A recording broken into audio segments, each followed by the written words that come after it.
down there laying down, huh, man? Yeah, there's more people in the Say they laying down. half of them got kids too. Right, and they laying down, Most man. of them in here got kids. Right. Yeah, that ain't no joke, man. Like, what you work at is what's going. I mean, you got to work on this stuff. Anything in life, you got to work on it, man. Right. You know, that's what I always tell people, man. How hard are you working on whatever it is that you say that you want? If you want to be an effective father, how hard are you working at becoming that, right? If you want to be successful outside institutions, how hard are you working at becoming that, right? Like, because it's easy to just say that that's what you want to do, but it's more difficult to actually put in the work. It's more difficult to actually learn, right? Because that's what we must do. We must learn. Like, if we don't learn, then, brother, you don't earn. Like, it just is what it is, brother. Like, if you don't learn, then you don't earn. So then that's why that's on us to learn, and everybody has the ability to be able to learn. You know, that's just what it is, man. And the more that you practice at something, the more repetition, you know, the better your skill becomes, you know, and that's what it's all about. But like I said, man, that's when the rubber meets the road. You know, that's when the rubber meets the road. We can sit up here and look at our children all day long and say that we want our children to be successful all day long, but if we ain't putting in that type of effort for them to become successful, man, it just, it could happen because they could, man, come in contact with somebody else and they can give them the things that they need for them to become successful, but it's going to be a struggle. You know what I'm saying? Because we ain't there, right? So I'm not going to say that it's impossible because it's not. That means that they can go out there and get it from somebody else, and somebody else can go ahead and show them the way and help develop them to become who they need to be. But I'm telling you, it's a good chance that they're going to go through, you know, some tribulations, some trials that, you know, that they wouldn't have had to go through if we would have been who we needed to be, if we would have been putting in that effort. So that's what it's all about, man. Like, whatever it is that you want, like, what type of effort are you willing to put in to get that? Like, I really wanted to be a father, and that's why I put in the effort that I did to inside of the joint to become that father, a present father, right? You can tell it by my whole movement. People used to be smacking each other down, arguing about who's the best rapper, Jay-Z or Nas. That's when Jay-Z and Nas was going at it, and they arguing, fighting. People like, no, it's 50 Cent, no, it's Jay-Z, it's Nas. They arguing, fighting, and I'm sitting in the background at my bed area studying. Literally. I'm in the books, man, because I was in college and I was taking business management, and I said, man, I got to know this material, and I don't want to just have a certificate to be able to present somebody. I want to actually know what it is that's inside of this book, right? Because a lot of times people, they fight in these institutions to just get certificates, and then they be like, I got a certificate, look at me, look at what I've done, and then when they get out there into the society, people like, I don't care about that certificate. Like, that certificate means nothing. People don't care about no doggone certificate. They care about if you can do what that certificate says that you can do. If you have the knowledge of that certificate. So I got information from that college class that I took from business management, and I apply that knowledge right now today. My book that I've written, I was able to write that book because I understand how to type on the keyboard. All three of my books, I've written those books because of me taking administrative office technology and vocational training. I know the keyboards, A, S, D, F, J, K, L, semicolon, the dang on home keys, right? I know that stuff, so I can sit down in front of the computer, boom, boom, boom, boom, boom, boom, boom, boom, boom. Don't look at the keyboard, don't look at the screen. I can get it done, right? Because I was able to learn. I apply what I learned inside of the joint to my regular life, and it has created opportunities for me. So, like, that's what it is. That's why I say it's up to us to learn. Even some of the conversations I was thinking about that I was in when I was inside of the joint, man, those conversations that I was in was beneficial for me. They helped me to be able to have similar conversations because I took on some of those people philosophies, those ideas that they had. I took those on, and it helped me sharpen my philosophy. It helped sharpen my thinking. Just learn, man. Just learn. Even some of the failures that people were telling me, I'm like, hold up, I don't want to experience that failure. Like I told people, this is what I said earlier at the funeral that I was at, that I spoke at earlier for my good friend. And I said, man, you know what? Some people, when you look back at their lives and you evaluate their lives, man, their life is going to serve as an example. That means that when you look at it, it's like, man, oh, hold up, man, the way that person lived their life and the results that they got, man, hey, that's good. Them is good results. And that's what I want to use as an example on how I need to do my life. So I'm going to pull from that person's life and I'm going to apply it to my life as well. Or I'm going to keep a hold of the things that I got that's similar to that person's life, who his life served as an example, right?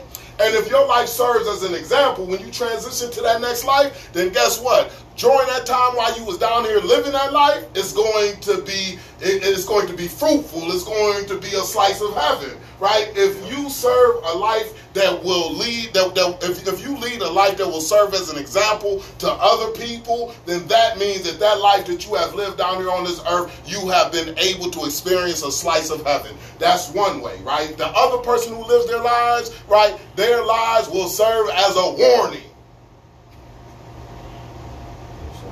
That means that if you do it like this and do it like this, this is the results that you're going to get. And you like, hold up, I don't want that. You know, you see people doing 25 with an L, or you seeing people getting jacked up, they getting killed, and whatever may be the case, they living in hell down here on this earth. You've seen the people, you know it. Some of us we can say it ourselves, like, man, I've experienced hell on this earth right now by some of the decisions that I made, the actions that I've committed. It's been sort of a hell, right? Like, I've been tormented.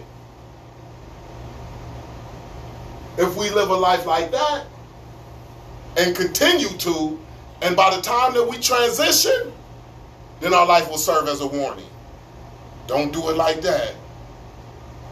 But the thing about it is, your experience down here, it would have been hellish. That's what's crazy. So I say, man, I want to live, I want my life to be an example.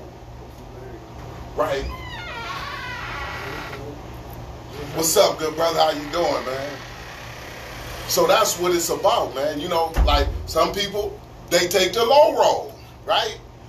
What's the road of least resistance? And some people take the high road. You take the high road, you're going to get the benefits from taking the high road. But you take the low road, the road with least resistance, guess what? You're going to get the benefits from taking the low road. Limited opportunity, nothing really shaking, nothing really moving, and that's where people get frustrated at. But I tell people all the time, man, who made the decision to take the low road? Nobody. But you. You are making the decision. I'm not from the mindset of, man, we're going to sit up here and wish our way to where we, you know how people be like, I'm getting better every day. It's like, brother, you lying. You ain't getting better every day. You ain't doing nothing to get better. You ain't in no new conversations. You ain't reading no type of books. You ain't doing no type of studying. How are you getting better just looking at TV? You ain't getting better. You ain't doing nothing to get better. You were just saying that you're getting better. Let's be realistic. You're not getting better. But people don't want to say that. They don't want to say, man, I'm not really getting better.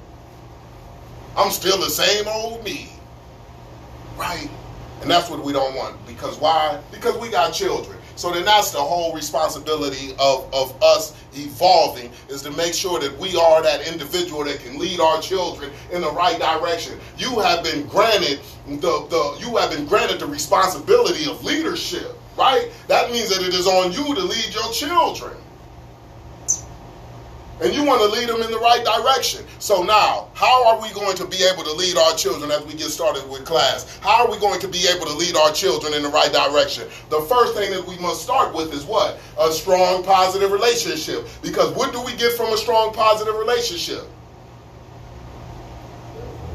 Influence. Right? We get influence from a strong positive relationship. So this is the reason why we want to establish that strong positive relationship, because we want to be able to gain the influence with our children. We want to be influential in our children's lives. That's the whole objective in establishing a strong positive relationship. Once we get that influence, what are we going to do with it? We are going to transfer our information to them. That means that we want them to operate out there in society off of the information that we have vetted, that we know that is to be right, that we know that is to get some desirable results. We want to give them that information that we also know is going to create failure, because we don't want them to experience that same failure that we have already experienced. So then that's our mission with being a father to our children, is to establish that strong positive relationship so we can get the influence and transfer the information. That means that my son will not duplicate my failure. My son, my daughter will make some new failures. Because if they make some new failures, then that means that they're going to get further along in life. But they're not going to waste their time on those same old failures that I already found out to be failure. It was errors in my thinking that I already recognized to be errors in thinking. Therefore, my children will not go ahead and duplicate my same errors. Because I'm here to establish the relationship, transfer the information. Right? So then that's the first place that we want to start. That's what we want to focus on in this whole piece, is this about establishing that strong positive relationship. The first place that we started at was where? We said, what type of father do we want to deliver to our children? Right? We want to make sure that we are intentional and deliberate about what type of father that we are giving to our children. If somebody is in your presence and they are interacting with you, wouldn't you want them to interact with you like intentionally, like knowing what you like, knowing what you don't like, and things like that? Wouldn't you want them to be serious about being in your presence? And if they are serious about being in your presence, it will lead to a strong relationship, because you're going to like to be around that person. But if you're around somebody and they stepping on your feet, you ever been around people that keep on doing stuff that's annoying to you? Huh? And you like, this stuff is annoying. Like, I don't like that stuff, right? But the reason why they keep on doing it is because they haven't taken the time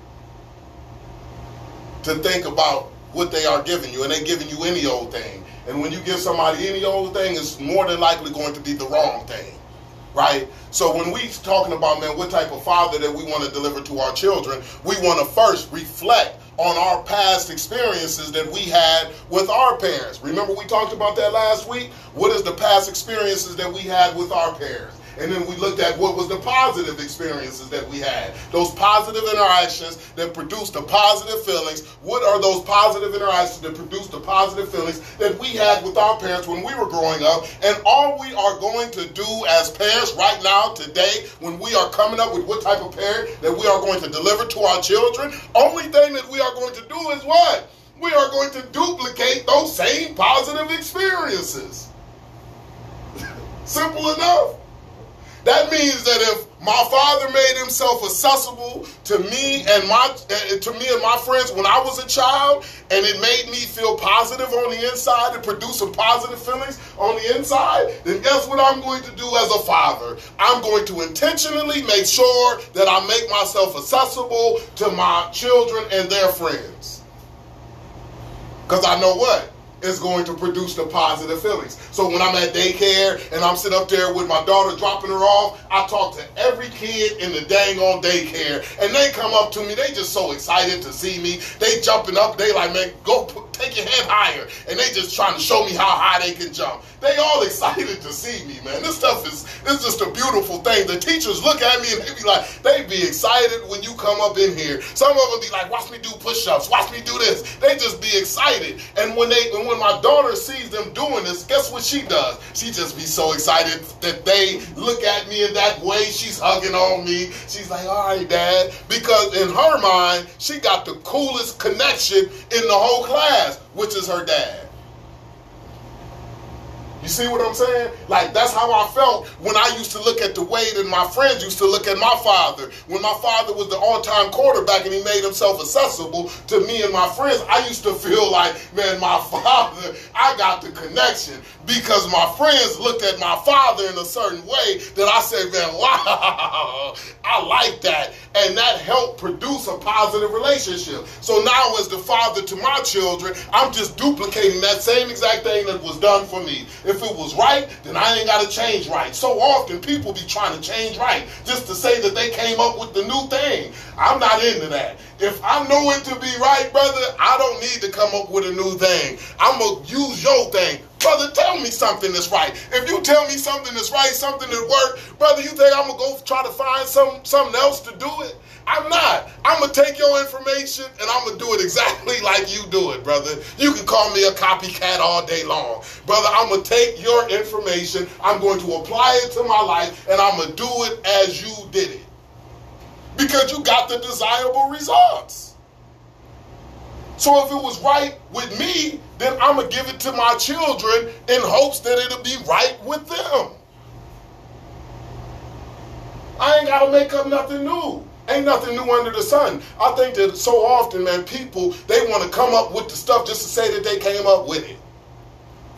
I don't care about that. I just care about getting the job done. That's the only thing that I care about, brother. Getting the job done. Mission driven. You can come up with it. You can come up with it. You can come up with it. Brother, I don't care. I can come up with it. It doesn't matter. As long as the solution is came up with. That's the type of individual that I am. As long as the solution is came up with, I'm telling you, I'm going to use that puppy like it's mine. I don't care if you came up with it or not. Right?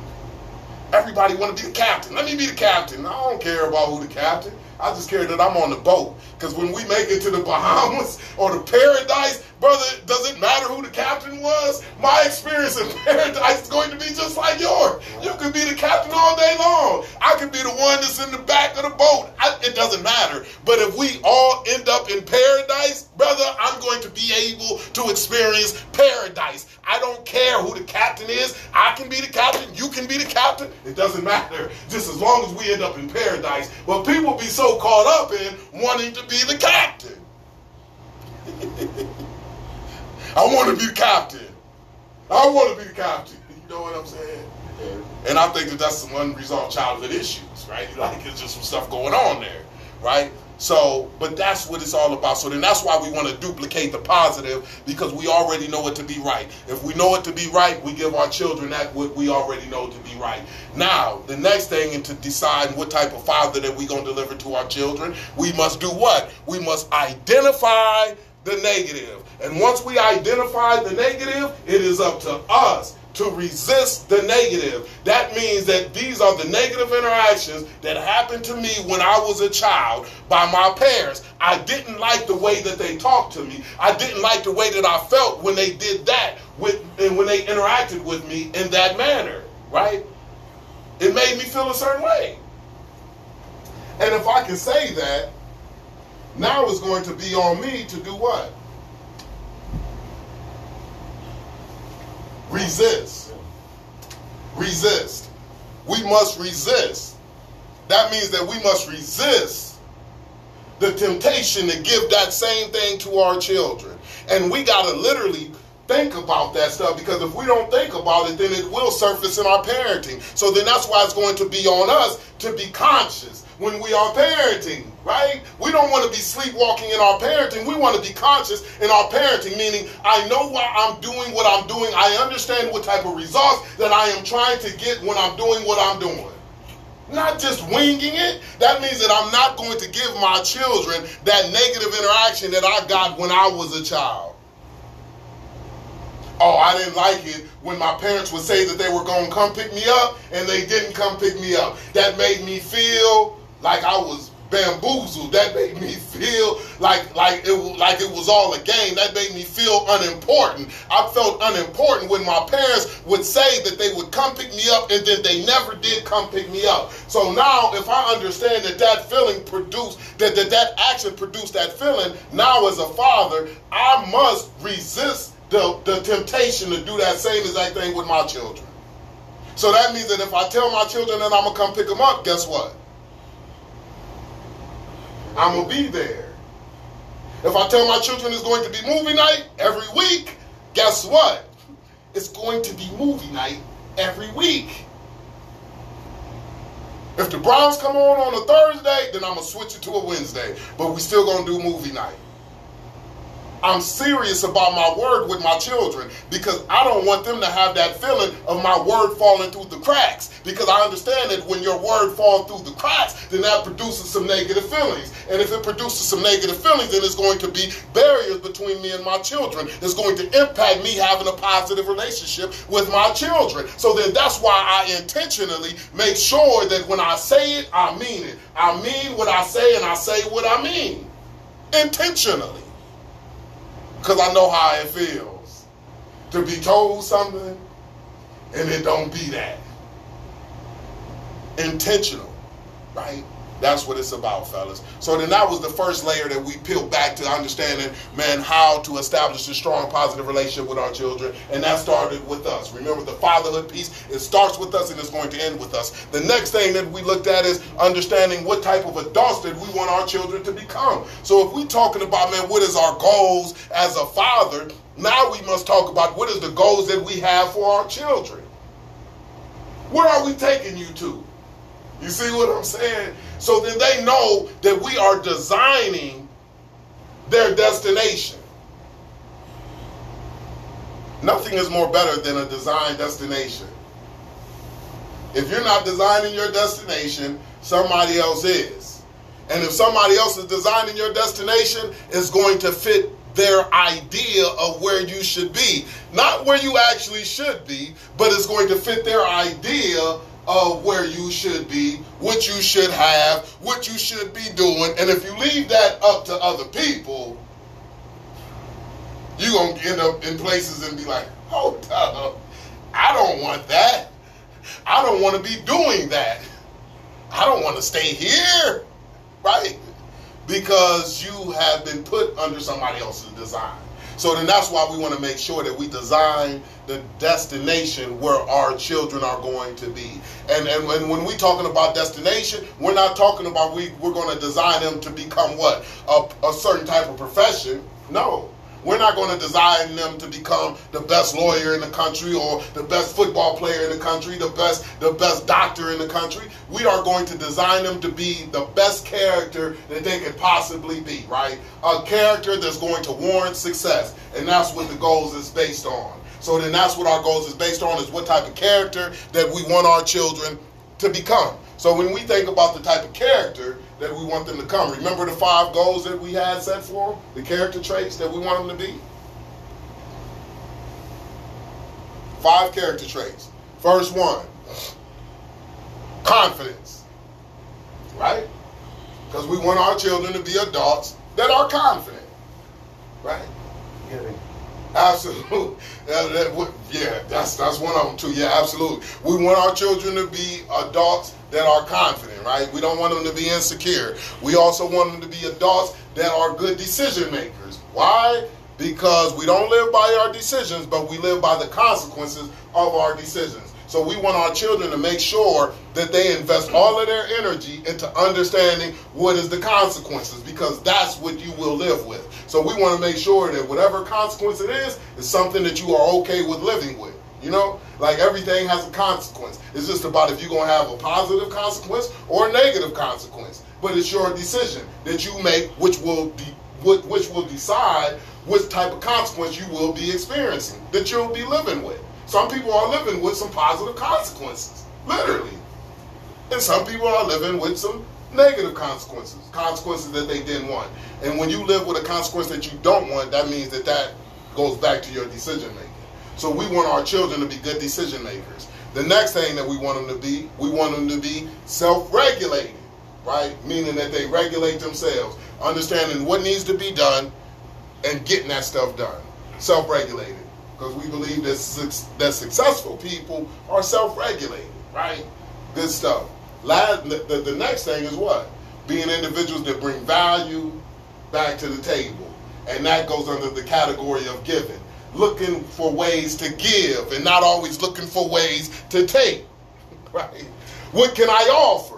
So when I go and speak for my brother who just got put in the ground today, I told them, man, what can I bring to y'all? I'm going to bring my gifts, my talents, and this is what I do. I speak. So I'm going to go ahead and speak some words that can comfort y'all in this time of grief. I look for ways to give. You see what I'm saying? Yeah, it's 2.5 hours away. It doesn't matter. I'm looking for ways to give. When you look for ways to give, you will always find it. But when you're looking for ways to take and get, like that stuff be scarce, and it stresses you out because you cannot control what you get. You cannot control what you take in. But you can control what you're given, right? It just puts you in a different place. So I want my children to be that individual that looks for opportunities to give, right? Because ultimately, if you give, then you will get. Pressed down, shaking, and running over. You will get.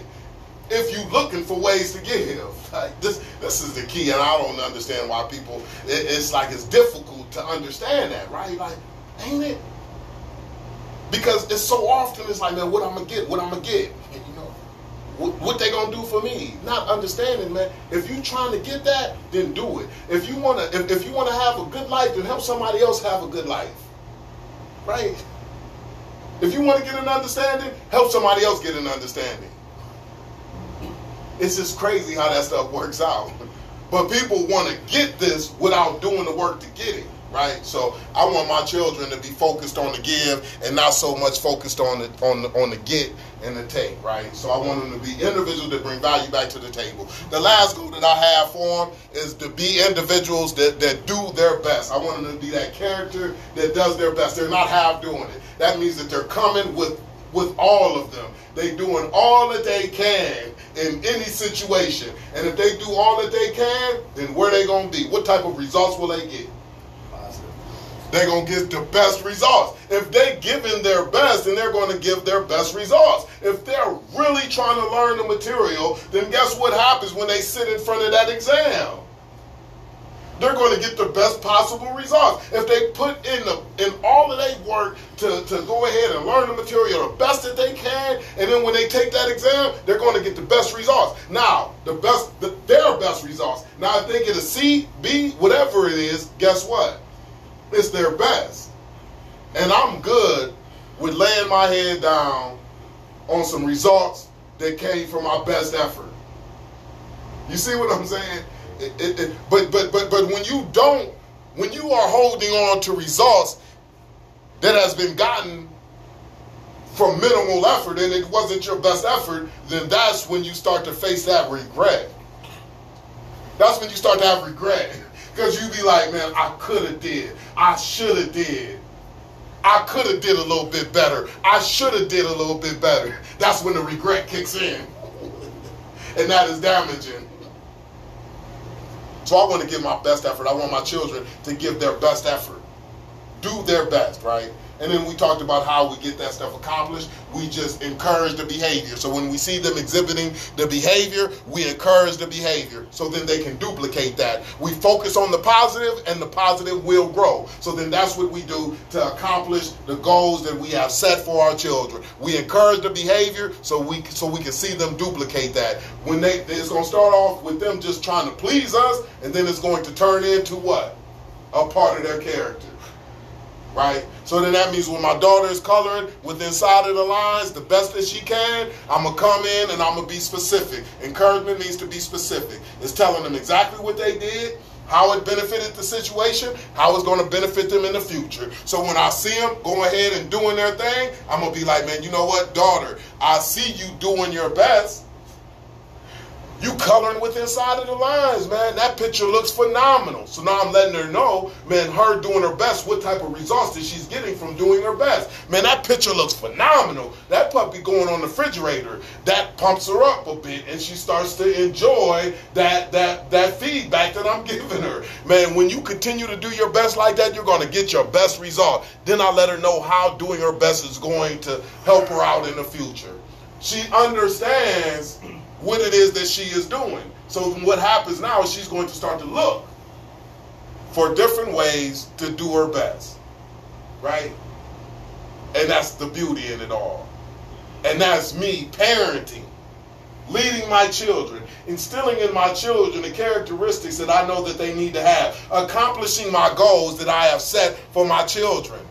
So at the end of us doing what we do, they're going to have all of these goals that I have established in my head that I feel like that they need to have, which is them being confident, which is them being good decision makers, which is them being self-regulated, which is them being individuals that bring value back to the table, which is them being what? People who do their best. They're not half doing nothing. And I believe that if they are that type of character, they will be successful. I have done my job. That's what it's all about, right? So the first session was the goals as a father, what type of father that I want to be. And I figured that out by reflecting, right? And then I looked at what type of adults do I want my children to become? What is the goals that I have for my children, right?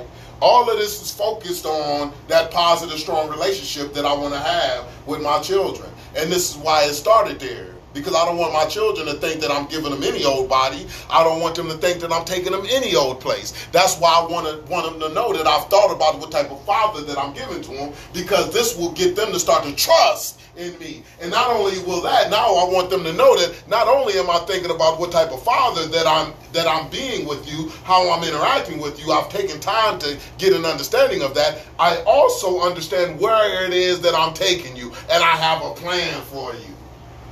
And this strengthened the relationship even more, because they saying, wow, dad is putting some thought in his job.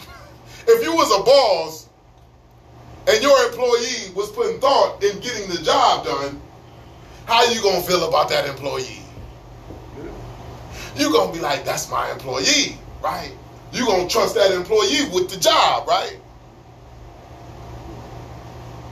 Wow, you know what? I just thought about this. That's a good analogy. Listen, your children, don't tell them this, but your children is your boss. You are their employee. You got a job to do.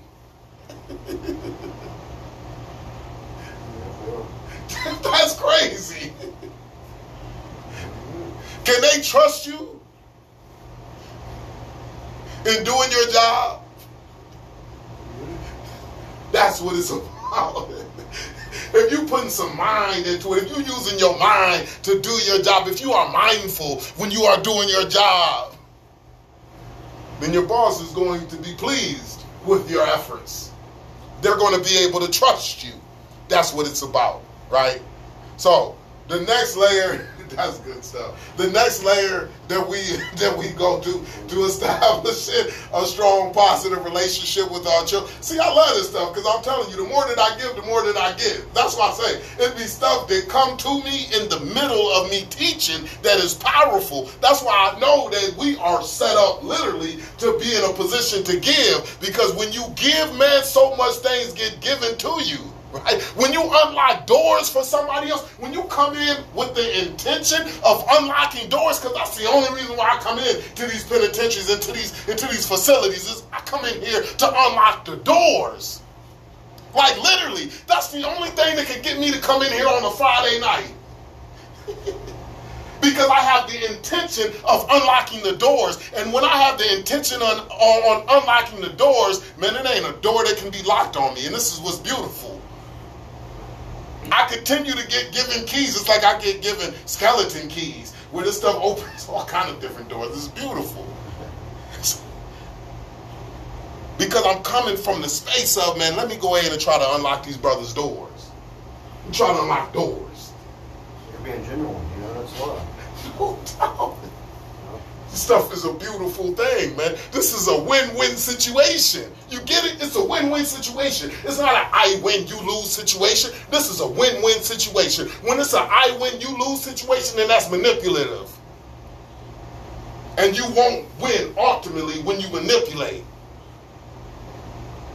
When you try to be like, I win, you lose. Like, Ha ha ha ha. Ultimately, that little bit that you have gained, you will also lose that. So it's just a matter of time of when it happens. But it will happen. Just be patient. It's going to happen. But when you start to set up situations with people and it's an I win, you win type of situation, man, I'm telling you, man, like the stuff that you get given is just powerful.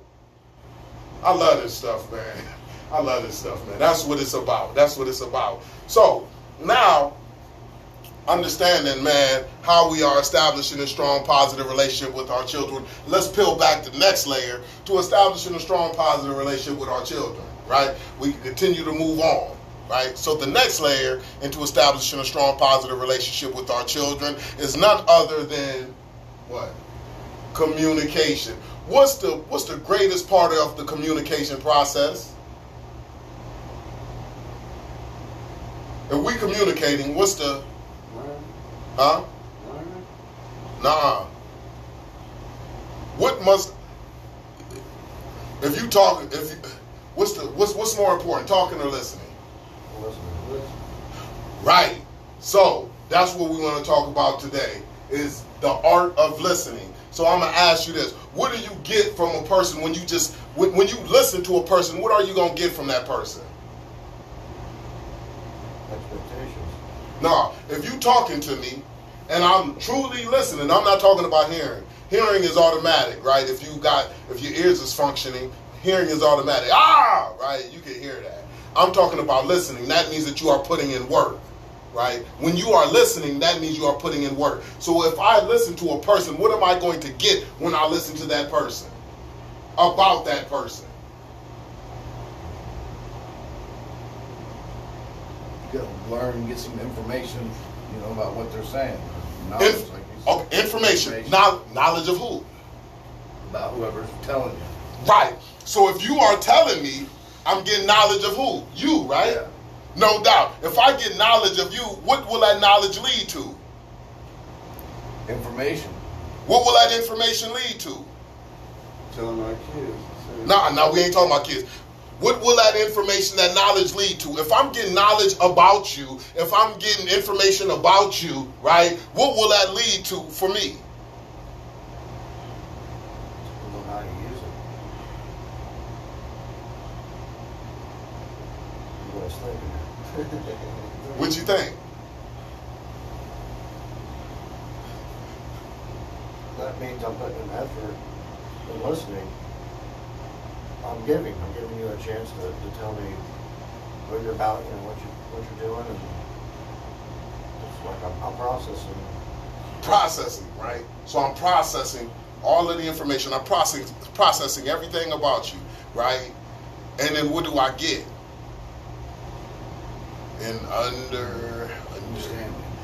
Understanding, right? I get an understanding of the individual that I'm dealing with. So when I listen to you and you give me the information about you, you tell me what's inside of you, you tell me what you like, what you don't like, you tell me what you need, what you don't need, right? I'm getting an understanding of you. So if I got an understanding of you, now when I'm interacting with you, I'm not putting something on your plate that you don't eat. If you sit up there telling me, man, you are Muslim and I didn't listen to you, right? I'm going to put some bacon on your plate. You're going to be like, brother, you ain't been listening to me. I told you I pray 5 times a day. I told you what I do. Like, if I would have been listening to you, I would have been able to have an understanding, and then I wouldn't have offended you and put pork on your plate. But because I didn't listen to you, I didn't have no understanding, therefore I did something to offend you. I stepped on your toes. So when I listen to you, guess what? I'm going to have an understanding of you. So I'm going to say, man, you know what? This right here would be good for you, because I got an understanding from you. I'm not going to go ahead and go into the corner and figure out what you need based on my own understanding. I'm going to talk. I'm going to allow you to talk so I can get an understanding of you. Nothing says that you are there for a person more than just to listen. And this is why this is the next layer to establishing a strong, positive relationship. Because when you listen to somebody, guess what? You are telling that person that you care about them. The only thing that will get you to listen is your care about that person. But if you don't care about that person, then you will not listen to them, because you don't care about how you interact with them. You don't care about how they feel when you are interacting with them. That's the main indicator of you not caring about a person, when you don't listen to them, because you're not getting an understanding of that person. And people will feel a certain type of way because they will know that you're not listening to them. Don't you hate when somebody is telling you what you think or what you feel, and that's not what you think and that's not what you're feeling? But if they would take the time to listen to you, they would understand what you're thinking and what you're feeling. That's why you feel that way. That's why you get like offended when somebody is telling you some stuff that's not you. You like, hold up, you ain't take the time to even talk to me to get an understanding of where I'm at and what I'm on. Because if you did, then you wouldn't come with that. You base your understanding on your past relationships. You base your understanding on what you've seen before. You ain't basing your understanding what I am and who I am. And nothing says that you respect me more than just to listen to me and get an understanding of who I am. Because then now I know that you're not going to mishandle me. That's why listening is so important. Listening is so important that people will lay on the couch, pay $180, talk to a psychiatrist. The psychiatrist is not doing anything. They're not coming up with the answers. People just want to be able to have the space to be able to talk and be listened to. Because listening is a lost art out here. That's why you see the conflict that you see, because people ain't listening to one another. People are saying, oh, you think this? It's like, no, that ain't what you, how you in my head? You're not listening. So me listening to people, I get an understanding of the people that I'm interacting with. Right? So listening is important. So that's what we want to do with our children, to establish this strong, positive relationship, because this lets them know that we are there for them. Just listening, right? So now I'm going to ask y'all brothers, man, what does that look like? What does listening look like? What are some things that I can do to let somebody know that I'm listening? Just to let them know that I'm engaged in the conversation. What they are saying is important. What are some of the things that I can do? Ask questions. That can throw people off. Pay attention, ask questions. Pay attention. What does pay attention look like? You're directly looking at them when you're... Good. Okay, good. There we go. Like eye contact, right? So then that's one thing that we can do to let somebody know that we are listening, right? Is just give them the eye contact. We are acknowledging them as an individual, first of all. We give them the eye contact, right? That's one thing that we can start off at with the listening piece. Eye contact. Ain't nothing like the eye contact. It lets people know that, you know what, they see. Don't that make you feel a certain type of way when you talking to somebody and they like, pay no attention. You like, man, have you been in the case manager's office and they was like, all the time. And you like, man, do you see me? Like, this is crazy. Don't you feel a certain type of way? It's like they looking over you like you're not even a person. Every day with the workers here. I'm telling you. And you like, man, dang, I just asked you a question and you ain't even pick your head up to look me in the eye. No, I ain't know. Yeah. You like, what the heck? So that's one thing that we can do to show that we are listening is what? Eye contact. What about this? Nodding the head. Right? Nodding the head. Just nod the head. Just that simple gesture. Somebody talking in the side. What about short phrases? Uh-huh. Yeah. No doubt. Absolutely. And you say something all the time till you be like, I think you say, man, it makes sense. Or what you say? You say something like that. I say, right, or that makes sense. Yeah, I think I heard you say that a couple times, like, makes sense, right? Them is short phrases. That stuff goes a long way. Oh my gosh, short phrases goes a long way. Makes sense. Because when you say that, I hear it and it's like you listen and you are engaged because you are giving me those short phrases. Eye contact, nod in the head, short phrase, makes sense. no doubt. Most definitely. Okay. I see. I understand. For real? Wow. Like, all of those things can encourage the speaker to continue to speak, because it lets them know that you are there, you are engaged, and that's all we're trying to do with showing them that we are there, right? We just come in with the short phrases, the head nods, the eye contact, right? All of those things that will help them to be able to be more confident in talking to us. If you get somebody to continue to talk to you, then guess what you're going to learn about that person?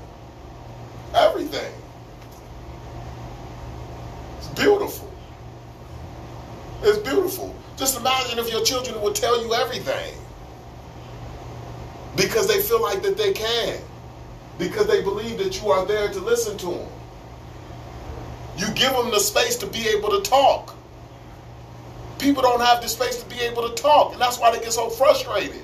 So when we give our children the space to be able to talk, just by doing those gestures, no doubt, most definitely.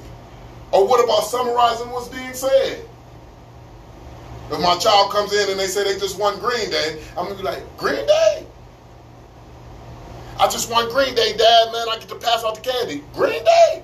For real? Just summarizing what's being said. I'm just pulling out some of their sins and I'm summarizing what they said so that they know that I'm processing the information that they are giving me. They know that I am paying attention. That's all I'm doing in the listening piece. And then I might name what they might be feeling. Oh, wow, you must be excited. I just won Green Day, Dad, man. I get to pass out all the candy. Wow, Green Day? Oh, you must be excited. Yeah, I am excited. Dad, no doubt, man. You know, like, yeah, most definitely. That's how the conversation should go. What do we don't want to do? The opposite. The opposite.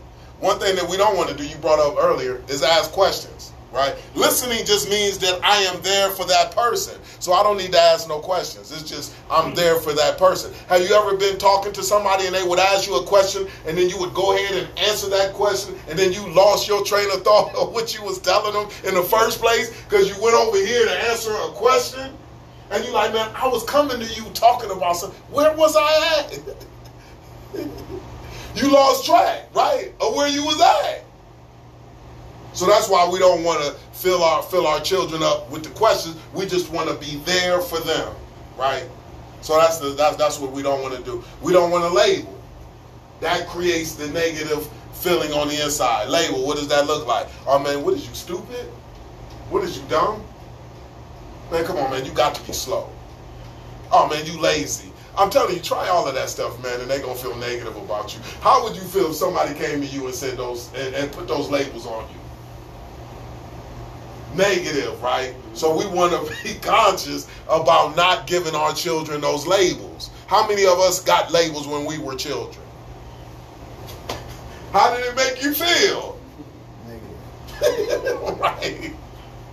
Negative. I'm mindful of that, brothers. I'm mindful of that.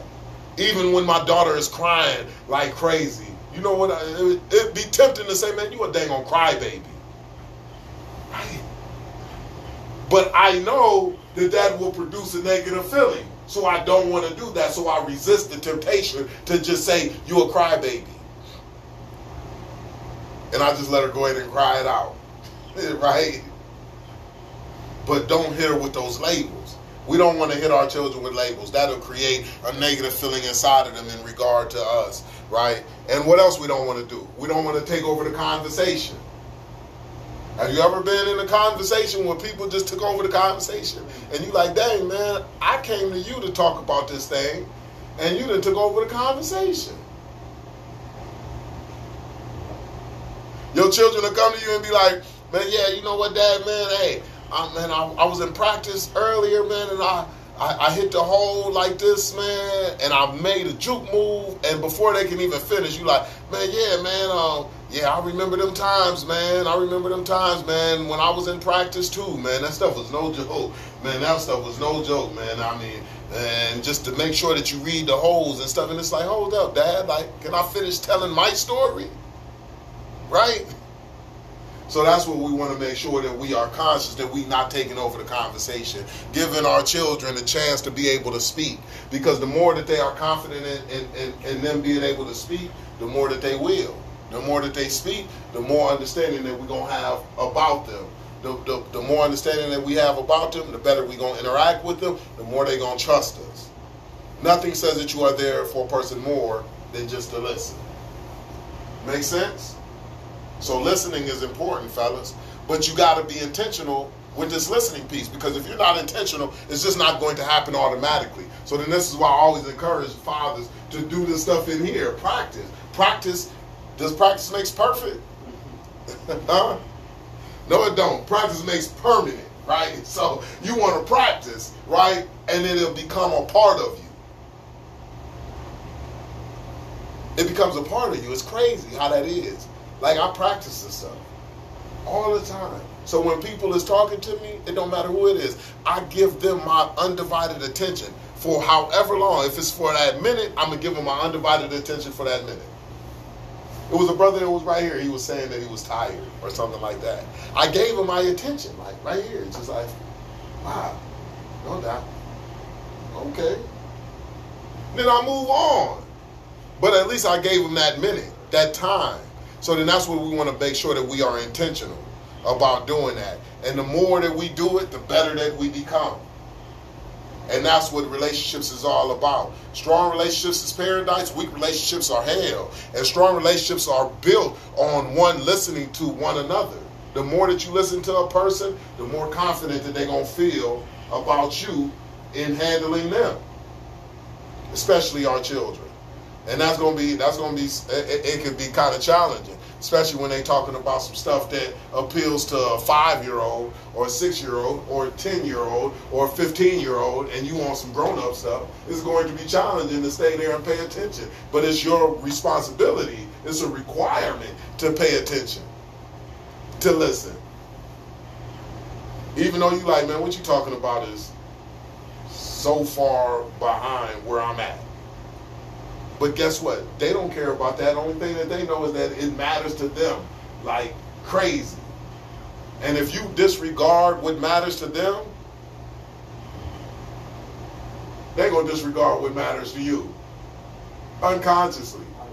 It's like, if you don't like pay the price and listen to them, they're not going to be too hype on listening to you. Remember, you give and you ultimately get.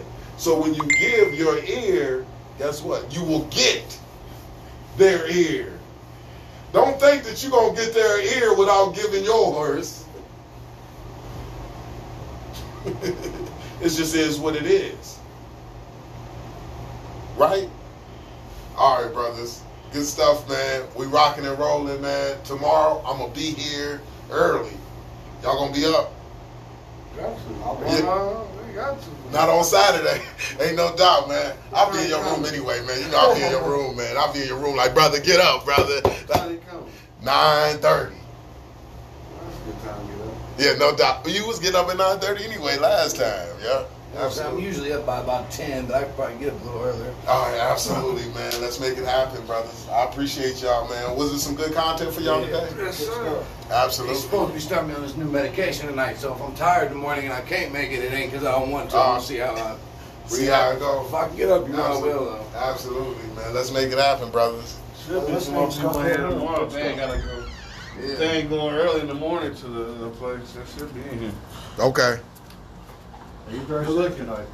Huh? Very safe tonight. Absolutely. Appreciate it, brother. Thanks, man. No doubt. All right, G.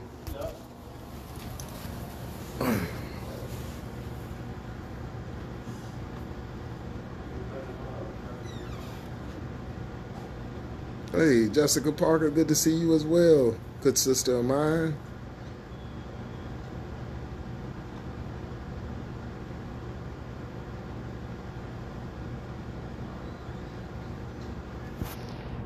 Good old